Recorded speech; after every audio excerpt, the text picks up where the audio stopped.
सर्वप्रथम स्थान पे था, अभी भी है।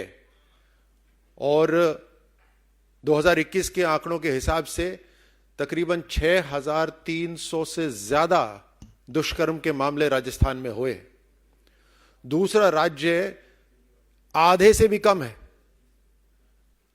और राजस्थान के मुख्यमंत्री का, मुझे लगता था इतने जिम्मेदार व्यक्ति हैं, लेकिन उनका बयान आया कि 56% जो बलात्कार के मामले हैं उसमें पीड़िता झूठ बोल रही है। एक पीड़िता की ओर से अगर सोचिए तो कितनी बद्धी और कितनी शर्मनाक बात है। आरोप लगाने पे सबसे आगे रहते हैं राजस्थान की सरकार। पहले कहा था उन्होंने कि बेरोजगार जिम्मेदार हैं बलात्कार के लिए, और अब आरोप लगा रहे हैं कि जो बलात्कार के, जो दुष्कर्म की जो पीड़िताएं हैं वो झूठ बोल रही हैं। फिर उनका बयान आया कि इसके लिए रिश्तेदार जिम्मेदार हैं। कभी बेरोजगार जिम्मेदार हैं, कभी रिश्तेदार जिम्मेदार हैं। उनका यह भी एक सफाई देने का एक बहाना है कि हम एफआईआर दर्ज करते हैं सबसे ज्यादा, इसलिए राजस्थान के आंकड़े ज्यादा हैं। तो मैं आपको बताना चाहता हूं कि कल रात को जिस महिला की लाश मिली, जिसके साथ बलात्कार हुआ और उसकी लाश मिली, उसके पति भवानी शंकर ने 1 तारीख को लापता होने की एफआईआर दर्ज कराने की कोशिश करी। 1 को एफआईआर दर्ज नहीं हुई, 2 को भी नहीं हुई, और 3 तारीख को जब उस महिला की लाश मिली तब जाकर पुलिस ने 4:30 बजे एफआईआर दर्ज करी।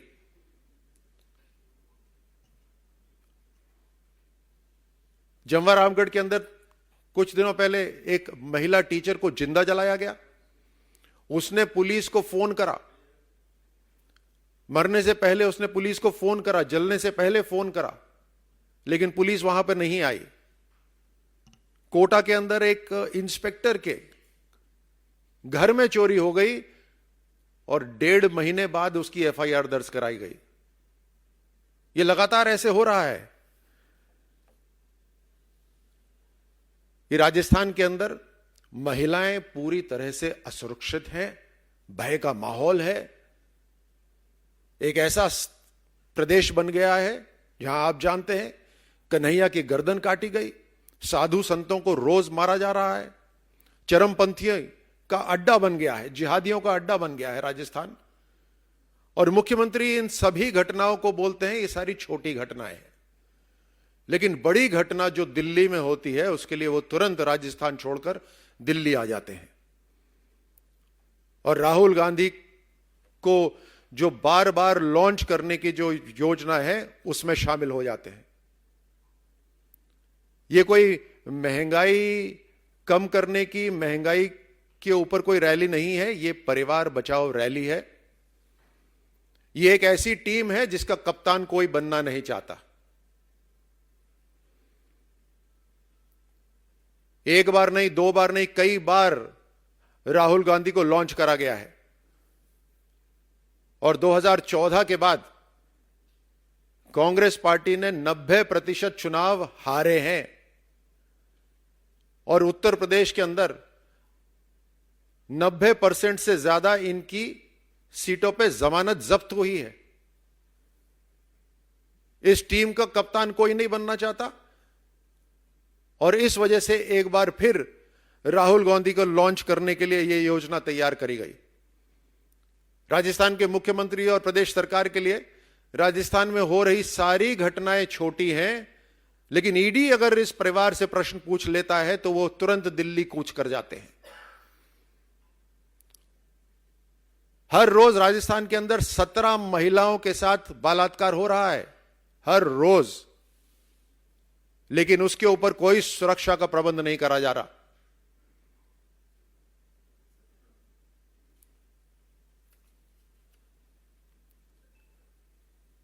यह राजस्थान की इस हालत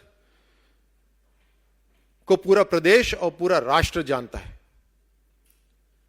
और इसलिए राजस्थान के मुख्यमंत्री, राजस्थान की प्रदेश सरकार को राजस्थान की महिलाओं की चिंता करनी चाहिए, राजस्थान की बहन बेटियों की चिंता करनी चाहिए और उनको वहां सुरक्षा प्रदान करनी चाहिए। मैं आपसे पहले भी कह चुका हूं कि राजस्थान की पुलिस का केवल और केवल इस्तेमाल राजनीतिक इंटेलिजेंस के लिए हो रहा है। कौन सा विधायक किससे बात कर रहा है, और इसीलिए राजस्थान की पुलिस के पास कोई समय नहीं है कि जनता की सुरक्षा कर सके, उस पर अपना समय भी लगा सके। ना ही दंगा होने का कोई इंटेलिजेंस उनके पास रहता है, क्योंकि पूरा समय पॉलिटिकल इंटेलिजेंस पर है। चरमपंथियों का अड्डा बन गया है, जिहादियों का अड्डा बन गया है राजस्थान। और ना ही समय जो राजस्थान के गृह मंत्री हैं उनके पास राजस्थान के लिए कोई समय है, महिलाओं बेटियों की सुरक्षा के लिए कोई समय है, क्योंकि वो मुख्यमंत्री भी हैं और उनका ध्यान पूरा राहुल गांधी रीलॉन्च 4.0 के ऊपर है। दुख होता है राजस्थानी होकर कि जो प्रदेश महिलाओं के मान सम्मान के लिए हमेशा से इतिहास में जाना चाहता था, आज दुष्कर्म के पायदान पर राष्ट्र में सबसे नंबर 1 है। आपको कोई सवाल पूछने हो तो आप पूछ सकते हैं।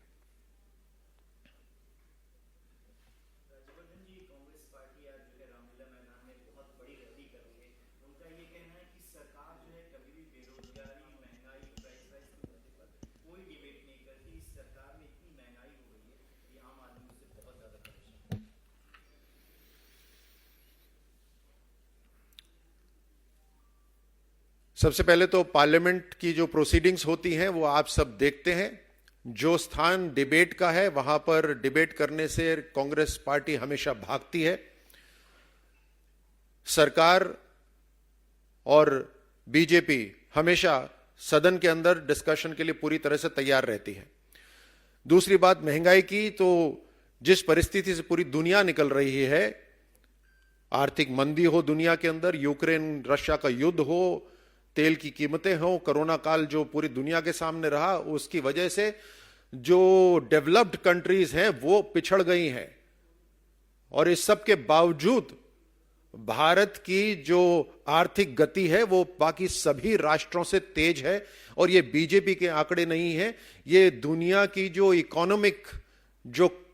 जो इकोनॉमिस्ट हैं, एनालिस्ट हैं, उन सब के ये आंकड़े हैं।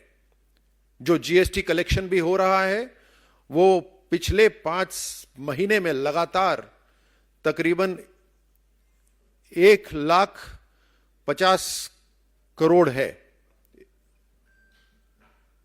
तो इतने हर साल जो जीएसटी इकट्ठी हो रही है वो अभी तक का जितना टैक्स कलेक्शन हो रहा था उससे कहीं ज्यादा है।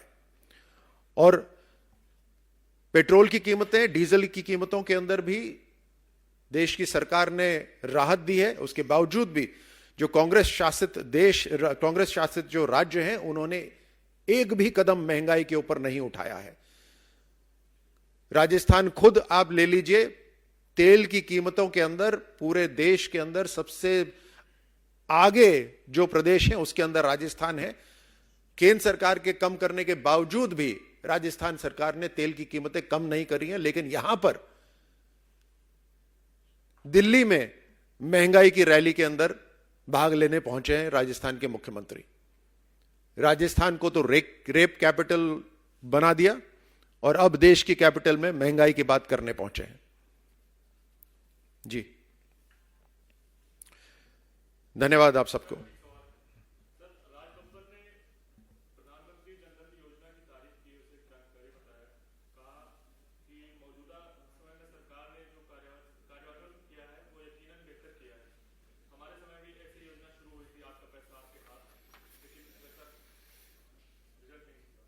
जी कांग्रेस के, विपक्ष के और सिर्फ पॉलिटिकल पार्टीज के ही नहीं बल्कि दुनिया के जो स्पेशलिस्ट हैं, पॉलिटिकल स्पेशलिस्ट हैं और इकोनॉमिक स्पेशलिस्ट हैं, वो आज भारत की राजनीति हो, भारत की केंद्र सरकार की योजना हो या आर्थिक रूप की से जुड़ी हुई जो योजना हो, उसमें लगातार तारीफ कर रहे हैं।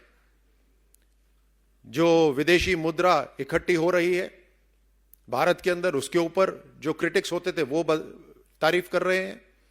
कांग्रेस के जो लीडर कई ऐसे हैं जो कांग्रेस छोड़ छोड़कर भाजपा की तारीफ कर रहे हैं या भाजपा में जुड़ते जा रहे हैं। यह सब इसी कारण से हो रहा है क्योंकि एक वैक्यूम है कांग्रेस पार्टी के अंदर, विजन से संबंधित एक वैक्यूम है, उनकी जो रोजमर्रा की जो नीतियां हैं उससे जुड़ी हुई वैक्यूम है, लीडरशिप का वैक्यूम है, और इसी कारण से उनके हर राज्य से पांव उखड़ते जा रहे हैं।